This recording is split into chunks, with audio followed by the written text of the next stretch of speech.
One of several bright stars in the freshman class of 2019 at the Arkansas Legislature is Representative Nicole Clowney, Democrat of Fayetteville. Thank you so much for being here. Thanks for having me. Good to have you. You got a little publicity this week. You were busy with a few things. We'll get to that a little bit later on.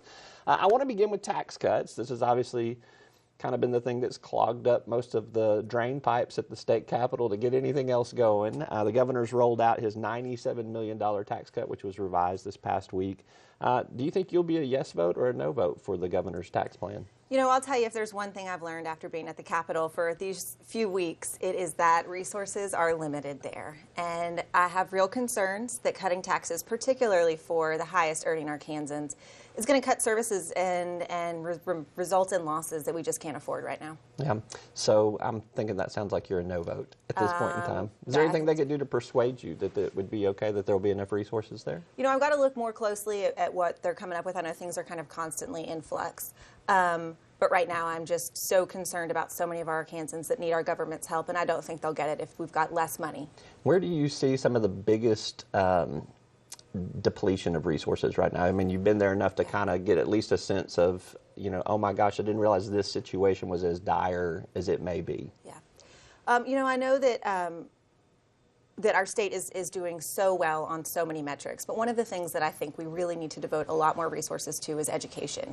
I think if you look at a lot of problems, you know, fiscally and otherwise that result later in life, so much of that could be prevented with a quality education early on. And I'm so pleased that the governor's excited about raising money, raising pay for teachers, happy to sign on as a co-sponsor to that legislation. But it's just a tip of the iceberg. We need to do so much more for our schools. All right. One of the conversations that are starting to happen, and they weren't going to happen until the legislature kind of got there in the Capitol corridors and able to see each other, because you guys have a lot of, I don't want to say downtime, but I mean, there's just a lot of time where you're in between things, and that's when a lot of these conversations about, you know, hey, will you help me with this? Can I help you with that? Let's talk a little bit more about this, and specifically, highway funding is going to be a huge outcome of this legislative session, we think. Are the conversations happening on highways right now? The conversations are happening, yes. I've not seen many consensuses happening. I've not seen much agreement. So it's definitely something that we're keeping a close eye on, because I know that a lot of people have a lot of very different ideas, but we'll get something done. What are you hearing are some of the ideas that are being discussed, and do you have some preferences on some things? You know, right now I am sort of learning and listening when it comes to highway funding. I know that this is something that has been talked about for so long before I came on board, and right now I am just sort of trying to take it all in and figure out where we're going to stand on it. All right, but we got registration fees, yeah. We've got half-cent sales tax extension, motor fuel tax, sales tax on motor fuels. I mean, those are some of the things that are being discussed. Yeah, that's right. All right. I want to hear what it's like to be a freshman in the state legislature here. I've watched a few come through in my time, in my day. What do you spend your time doing right now? Yeah, it's a great question. I didn't know 3 weeks ago what my days would look like, and it's been a really steep learning curve. This has been some of the most exciting times of my life. It has been so much fun to be able to be in that building and be a part of the action. And one thing that I've been really pleasantly surprised by is the amount of help that the sort of veteran legislators are willing to give us, regardless of party. I mean, it's almost irrelevant. The other day I filed my first bill, and I literally didn't know how to file the bill. I mean, I had it in my hands, but I didn't know the procedure. And a Republican legislator helped me out with it, you know. So it's been so nice. And there's no bond, I think, like the bond the freshmen will have with one another. Yeah. So let's talk about Crump's Law. That is the bill that you filed there. Tell everybody what it does. So Crump's Law provides 1 year of sick leave for firefighters who are fighting certain types of cancers. Under Arkansas law, we already recognize the fact that certain types of cancers are linked with fighting fires.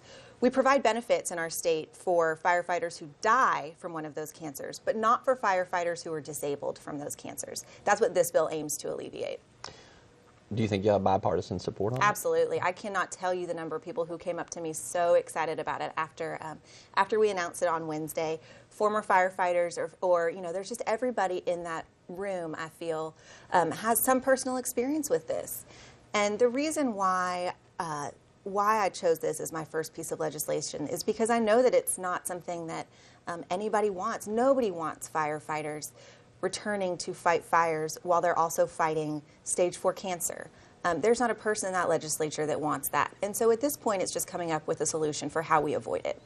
Last question. So this will be on bigger issues. I have been up at the state legislature when Republicans were in the super minority. Democrats in the House are in the super minority right now.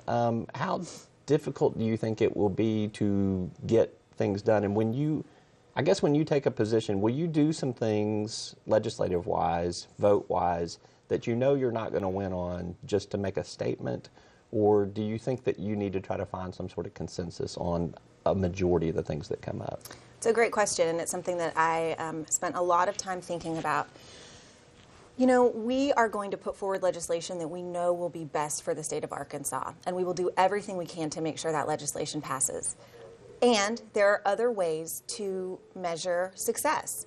One of those ways is you said, file legislation just to make a statement. But I think that it's more than that. I think that it's getting our message across. Because at the end of the day, I am absolutely certain that the policies that Democrats fight for are policies that reflect the values of Arkansans.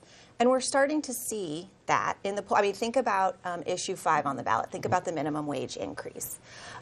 Think about the numbers in the Arkansas poll with respect to climate change views and views on gun policy. Arkansans are starting to see, I think, more and more broadly than in the past few years, that Democratic policies are the policies that reflect their values. And so whatever happens this legislative session with our legislation, we can certainly continue progress on that front. All right. She's Representative Nicole Clowney, Democrat of Fayetteville. Good to have you with us. Thank you so much. As always. I look forward to seeing you in the Capitol corridors over the next few weeks. Thank you. We're back with more right after this.